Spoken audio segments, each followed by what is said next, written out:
Members. अब देखो market में कल क्या इंपैक्ट आ सकता है यूएस अटैक का, ठीक है, क्योंकि बहुत सारी इंपॉर्टेंट अपडेट्स आ रही है global market related. In short में आप ये समझ के चलो कि भाई ट्रम्प पागल हो चुका है, मतलब कुछ भी करने के लिए रेडी हो चुका है। 2026 ये बेकार करके छोड़ेगा, ये बंदा बहुत बेकार हो चुका है।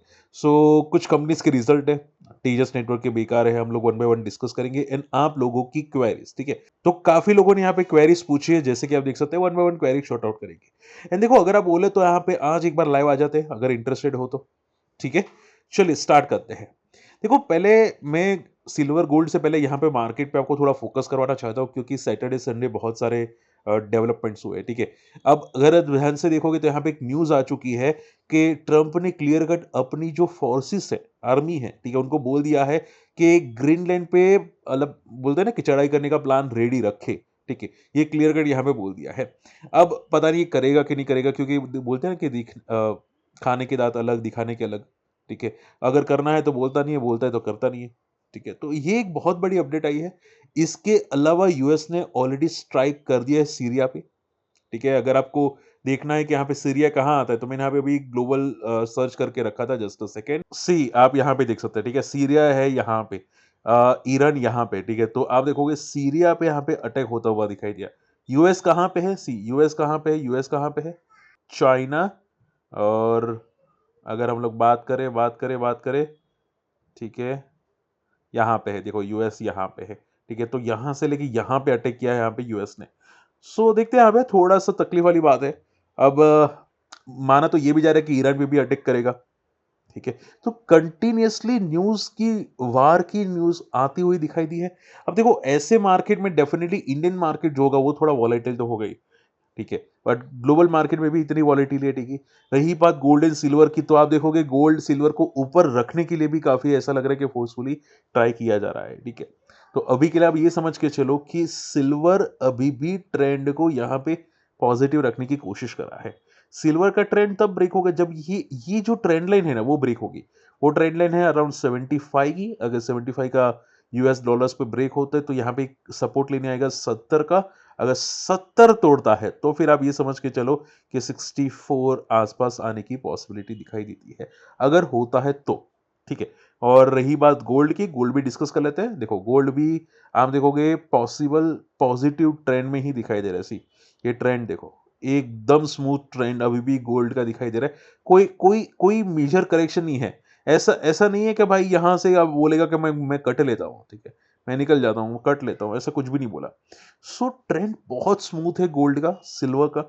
अब जिस तरह से जा रहा है पता नहीं कहां तक जाएगा, हालांकि बबल ही है, ठीक है, बट कहां तक जाएगा देखेंगे। ओके। एंड देखो बबल किसको बोलते हैं आप समझने की कोशिश करो। काफी लोग कंफ्यूज होते हैं कि सर बबल कैसे हुआ। बबल आप ये समझो कि भाई कोई भी मतलब आधार के बिना स्टॉक को या कमोडिटी प्राइस भाग रहे, कोई भी आधार के बिना, उसको बोलते हैं बबल, ठीक है। मतलब ना फंडामेंटल देखे ना टेक्निकल, बस ऐसे ही भाग रहा है रेंडमली, ठीक है, वो बबल होता है। ओके। एफ आई की वीक वाली है। अब देखो मार्केट में, हमारे मार्केट में आई थिंक ऐसा लग रहा है कि जब तक एल टी सी जी रिमूव नहीं होता या एस टी डी कम नहीं होता तब तक तो ऐसे ही चलेगा लगता है। एफ आई शायद अगर 2026 में भी निकल जाएंगे, अगर टैक्स कम नहीं होता है तो ये डेफिनेटली प्रॉब्लम क्रिएट कर सकते हैं मार्केट पे। ओके। डिमेट अकाउंट ओपनिंग देखो, अगर आप बात करें जाए तो मार्केट में एक न्यूज आ रही है कि डिमेट अकाउंट ओपनिंग कम हो चुके हैं, इन्वेस्टर्स इंटरेस्टेड नहीं है, बिकॉज आप देखोगे 2025 में कोई ज्यादा मार्केट ने पॉजिटिव मोमेंटम नहीं की। 2026 में भी यही दिखाई दे रहा है, इसकी वजह से अकाउंट ओपनिंग काफी कम हो चुके हैं, लोग मार्केट में इंटरेस्ट नहीं रख रहे हैं, ठीक है। अब देखो मार्केट में पार्टिसिपेंट बढ़ाना पड़ेगा तो डेफिनेटली मार्केट को पॉजिटिव रहना पड़ेगा, बाकी चांसेस ही नहीं है, ठीक है। और जो नए नए रूल्स आते हैं सेबी को थोड़ी अक्ल लगानी पड़ेगी कि भाई हम लोग बेवकूफ की तरह रूल्स ना इंप्लीमेंट करें। अगर बेवकूफ की तरह इंप्लीमेंट करेंगे तो मार्केट में कोई नहीं आएगा, ठीक है। अब सीबी का बाप का तो है नहीं ये पूरा का पूरा मार्केट कि मन चाहे जो लगाए वो रूल्स लगा दे, ठीक है। तो ये थोड़ा सेबी को भी दो बार सोचना पड़ेगा कि पागलों की तरह नहीं कर सकते, ठीक है। ठीक है, देखते हैं यहाँ पे क्या होता है। देखो अब डीमार्ट के नंबर्स आ चुके हैं, मैं one by one numbers discuss करना चाहूंगा। सी बहुत सारे लोगों को ये नंबर्स समझ में नहीं आएंगे, बट मैं आपको सिंपल कर देता हूँ। ये नंबर्स में एक बात याद रखेगा कि ग्रोथ दिखाई दे रही है quarter to quarter, year to year, ठीक है। लास्ट ईयर के कंपेयर में ग्रोथ अच्छी है, even quarter to quarter growth अच्छी है। नेट प्रॉफिट भी अगर आप देखोगे 724 करोड़ से बढ़ के 856 crore year to year growth. Last quarter में यानी कि सितंबर में 685 था, अभी 856। तो ग्रोथ है, ठीक है, और मुझे ये ग्रोथ अच्छी लगी, ठीक है। अब आप बोले आपको भले पता नहीं अच्छी लगी नहीं लगी, लेकिन ये ग्रोथ बहुत स्ट्रांग है क्योंकि मार्केट में इसके कॉम्पिटिटर बहुत आ चुके हैं। जो हम लोग बोलते हैं ज़ेप्टो, फ्लिपकार्ट भी अपना आई थिंक ग्रोसरीज का डिलीवरी कर रहा है, ठीक है। तो लोग क्या करते हैं कि वहां से सामान ज्यादा मंगाते हैं। ज़ेप्टो हो गया, ब्लिंकिट हो गया, वगैरह वगैरह, वहां से सामान मंगाते हैं, ठीक है। तो डीमार्ट का सेल कम हो जाता है, ऐसा मार्केट सोच के चल रहा था। बट आप देखोगे ये ग्रोथ आया है, तो मुझे ये ग्रोथ डेफिनेटली पसंद आया। हालांकि वैल्यूएशन अभी भी स्ट्रेच है 86 का, बट नंबर्स मुझे तो पसंद आए, ठीक है। अब चार्ट्स पे एक बार देख लेते हैं, चार्ट्स क्या बता रहा है। हालांकि नंबर्स अच्छी है, इसका मीनिंग नहीं कि मैं रिकमेंडेड कर रहा हूँ, ठीक है, ये कोई रिकमेंडेशन नहीं है, ऐसा समझना भी मत। मैं आपको एक बार के लिए चार्ट बता देता हूँ। चार्ट्स क्या दिखाई दे रहा है, सी, देखो, अगर आप ध्यान से देखोगे तो 2021 मिड से लेके ये चलना स्टार्ट ही नहीं हुआ। अब देखो, हमेशा एक बात याद रखेगा, क्योंकि काफी लोग को समझ में नहीं आता। अगर कंपनी ग्रो करती है, year to year, quarter to quarter grow करती है, ठीक है, लार्ज कैप कंपनी हो गई है ऑलमोस्ट, ओके, तो वैल्यूएशंस अगर हाई हो तो पता है कंपनी क्या करती है, स्टॉक का बिहेवियर क्या होता है, साइडवेज बिहेवियर होता है, ठीक है। अगर कंपनी का जब तक ग्रोथ है तब तक साइडवेज है, अगर कंपनी का ग्रोथ कम हो गया, स्टॉक क्रैश हो जाता है, ठीक है। और जब तक वैल्यूएशंस अट्रैक्टिव नहीं होती तब तक वो साइडवेज रहता है। ऐसा मैंने पैटर्न को फॉलो किया है। हालांकि बड़े प्लेयर्स आके भगा दे तो पता नहीं, बाकी पैटर्न ऐसा मैंने तो फॉलो किया है। तो अगर आप देखोगे ये प्योरली रेंज बाउंड है, ठीक है। अब ये रेंज तोड़ेगा तब जाके ये कुछ मूव कर सकता है। अब ये समझ के चलो 5000 के ऊपर बहुत तगड़ा रेजिस्टेंस है, जिसको मंथली चार्ट पे अगर क्लोजिंग देगा तब आगे कुछ इसके अंदर हो सकता है, ठीक है। एंड वैल्यूएशंस काफी ऊपर है, तो आई थिंक न्यूज की वजह से शायद पुल बैक में भी हो, बट देखते हैं क्या होता है, क्या सस्टेन करेगा कि नहीं, ठीक है। बट हाँ, नंबर्स अच्छे हैं। इरेडा की बात करनी चाहिए, इरेडा की भी नंबर्स अच्छे हैं, डेफिनेटली ग्रोथ है कंपनी के अंदर 38%, इट्स नॉट स्मॉल, अच्छी ग्रोथ है, ठीक है। अब देखो, इरेडा में एक चीज जो मुझे थोड़ी खटक रही है वो ये है कि इरेडा कंपनी बहुत अच्छी है डेफिनेटली, बट ये जो सेक्टर में है उसके सेक्टर में जो पीयर कंपैरिजन है, आरईसी, पीएफसी, आईआरएफसी, ठीक है, जो भी आप बोले, वो काफी कम पी पे ट्रेड करे हैं। जैसे कि आरईसी 5 की पी पे ट्रेड करा है, पीएफसी 4 की पी पे ट्रेड करा है, ठीक है। हालांकि बाकी के थोड़े महंगे हैं, बट ये दोनों सस्ते ट्रेड करे हैं। अब इरेडा की वैल्यूएशन थोड़ी सी पॉजिटिव हो चुकी है, बट क्या ये रिएक्ट करेगा, वो सबसे इंपॉर्टेंट सवाल आ जाता है, ठीक है, क्या रिएक्शंस करेगा। अब देखो यहाँ पे समझो चार्ट्स को, चार्ट्स क्या बोल रहे हैं, चार्ट्स ये बोल रहे हैं कि इसने प्रीवियसली मंथली चार्ट पे जैसे ब्रेक डाउन किया, ये रेंज अराउंड 200 के नीचे की जैसे ब्रेक डाउन किया, उसके बाद तो स्लो एंड स्टेडीली एंड ये तो सीढ़ियां बना के गिर रहा है, ठीक है। तो आप ये समझ के चलो कि जब तक ये 200 का रेंज स्ट्रांग बना हुआ है तब तक तो ये पैनिक रहेगा, ठीक है। यहाँ पे बहुत स्ट्रांग रेंज है। अगर मैं फिबोनाची के रिट्रेसमेंट की भी बात करूँ, यहाँ पे फिबोनाची रिट्रेसमेंट, ठीक है, तो यहाँ से लेके यहाँ पे अगर बात करने जाए तो देखो 0.6 का रिजेक्शन, सी, देखो यहाँ पे ये इसने 0.5 पे काफी तगड़ा सपोर्ट लिया, देखो यहाँ पे दिखाई दे रहा है 0.5, 180 का लेवल, बहुत बार मल्टीपल टाइम इसने सपोर्ट लिया। अब जैसे ही टूटा, यहाँ पे देखो ये जैसे ही टूटा 160, उसके बाद रेजिस्टेंस लेके वापस नीचे जाने की कोशिश कर रहा है। सो शॉर्ट एंड सिंपल में ये जब तक ये रेंज नहीं तोड़ता, जहां पे 0.382 के ऊपर नहीं निकलता, तब तक तो ये पैनिक करता हुआ दिखाई दे सकता है, ठीक है। तो नंबर्स ठीक है, बट देखते हैं यहाँ पे as compare to others valuations क्या ये सस्टेन करेगा। तेजस नेटवर्क, भाई भाई इसको कोई मारो यार, ये क्या बंदा है, मतलब टाटा का लग ही नहीं रहा, ये पागल है क्या, तेजस नेटवर्क, मतलब क्या काम कर रहा है ये लोग, तो ऐसा लग रहा है मतलब पत्ते खेल रहे हैं ऑफिस में बैठ के, कुछ भी नहीं। ये इनका रेवेन्यू एक टाइम पे 2600 का था, 2600 करोड़ का, अभी जाके सिर्फ 300 करोड़ का, डेट, इबिटा, नेट प्रॉफिट सब कुछ माइनस में। ये 166 करोड़ का प्रॉफिट था, अब जाके 197 करोड़ का लॉस कर दिया बंदे ने। हालांकि quarter to quarter loss narrow है डेफिनेटली, बट नंबर अच्छे ही नहीं है। देखो सेल्स ही नहीं है तो नंबर इसको क्यों अच्छे बोले हम लोग, ठीक है, सेल्स ही नहीं है। अब कंपनी क्या बोल रही है पता है, कंपनी ये बोल रही है कि भाई हमके पास ऑर्डर तो है बहुत सारे, बट क्या है कि ऑर्डर का पेमेंट ही नहीं आया। अब पेमेंट नहीं आएगा तो हम लोग डिलीवर कैसे करेंगे, ठीक है। तो ये बहुत बड़ी दिक्कत है इसकी, और इसको ऑर्डर मिल रहे गवर्नमेंट की तरफ से, लाइक बीएसएनएल, ठीक है। अब ये लोग क्या बोल रहे हैं, अब ये बोल रहे हैं कि हाँ पे भाई ये लोग ने नया ऑर्डर मिला है 1500 करोड़ का बीएसएनएल से, ठीक है, अभी करंटली क्वार्टर के अंदर। उन्होंने बोला कि 18,000 साइट में डिले हो रहा है, ठीक है? अब ये डिले हो जाएगा, कंप्लीट हो जाएगा, इसके बाद जाके इसको पेमेंट मिलेगा तो प्रॉफिट बढ़ेगा, रेवेन्यू बढ़ेगा, बट जब तक ये साइट डिलीवर ना करे तब तक तो नहीं होगा, ठीक है?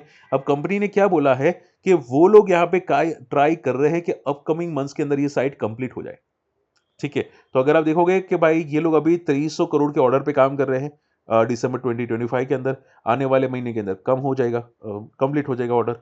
अब इसके अलावा नए ऑर्डर भी मिले हैं 1500 करोड़ के, ठीक है? तो शॉर्ट एंड सिंपल में भले फ्यूचर में अच्छी-अच्छी बातें कर रहे, भला इतना ऑर्डर है हम लोग कंप्लीट कर लेंगे, बट कर ही नहीं रहे। अब करेंगे तो पेमेंट आएगा, ठीक है?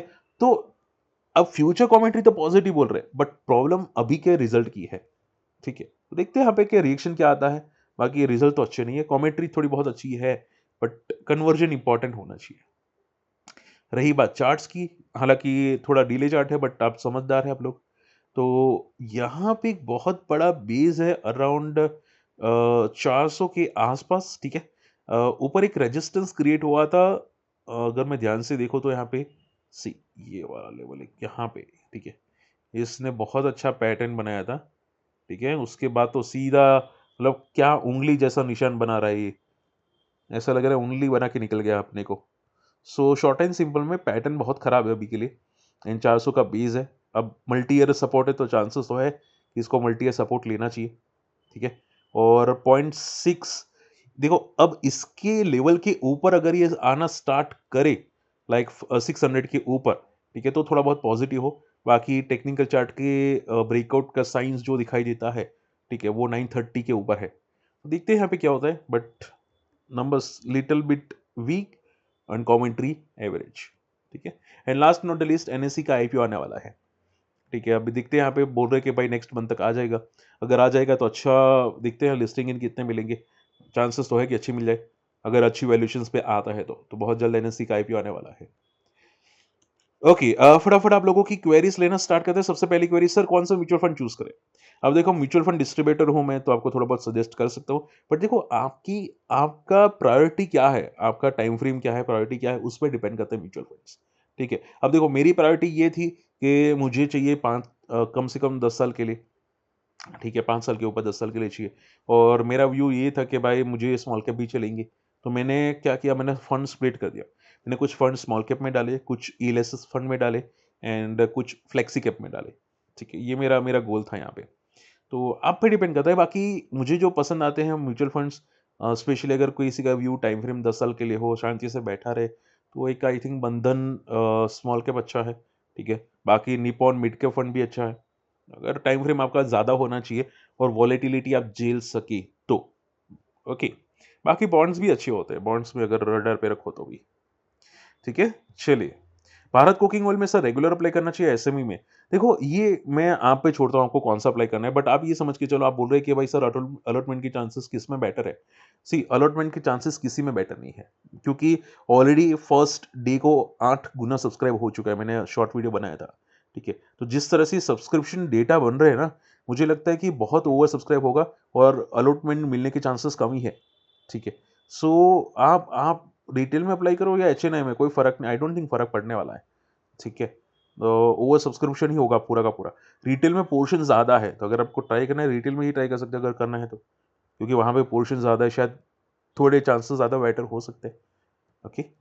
सो ये एक चीज़ें हैं, बाकी मैं तो दोनों में अप्लाई करने वाला हूँ, ठीक है? रिटेल हो गया, एचएनआई हो गया, मैं तो दोनों में करने वाला हूँ। मतलब कुछ फैमिली मेंबर्स एचएनआई में करेंगे और कुछ रिटेल में करेंगे, ऐसा, ठीक है?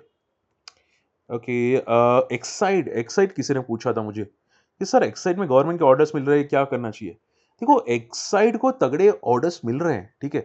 बट क्या है कि भाई इसको पता नहीं क्या क्या है, ये भाग ही नहीं रहा किसी भी तरह। अगर आप देखोगे, यहाँ पे हम लोग ने लास्ट टाइम सपोर्ट बताया था 300 पे, जो इसका मल्टी ईयर सपोर्ट था अराउंड यहाँ पे, ठीक है? ये चलना पता नहीं क्या है, क्यों नहीं चल रहा है।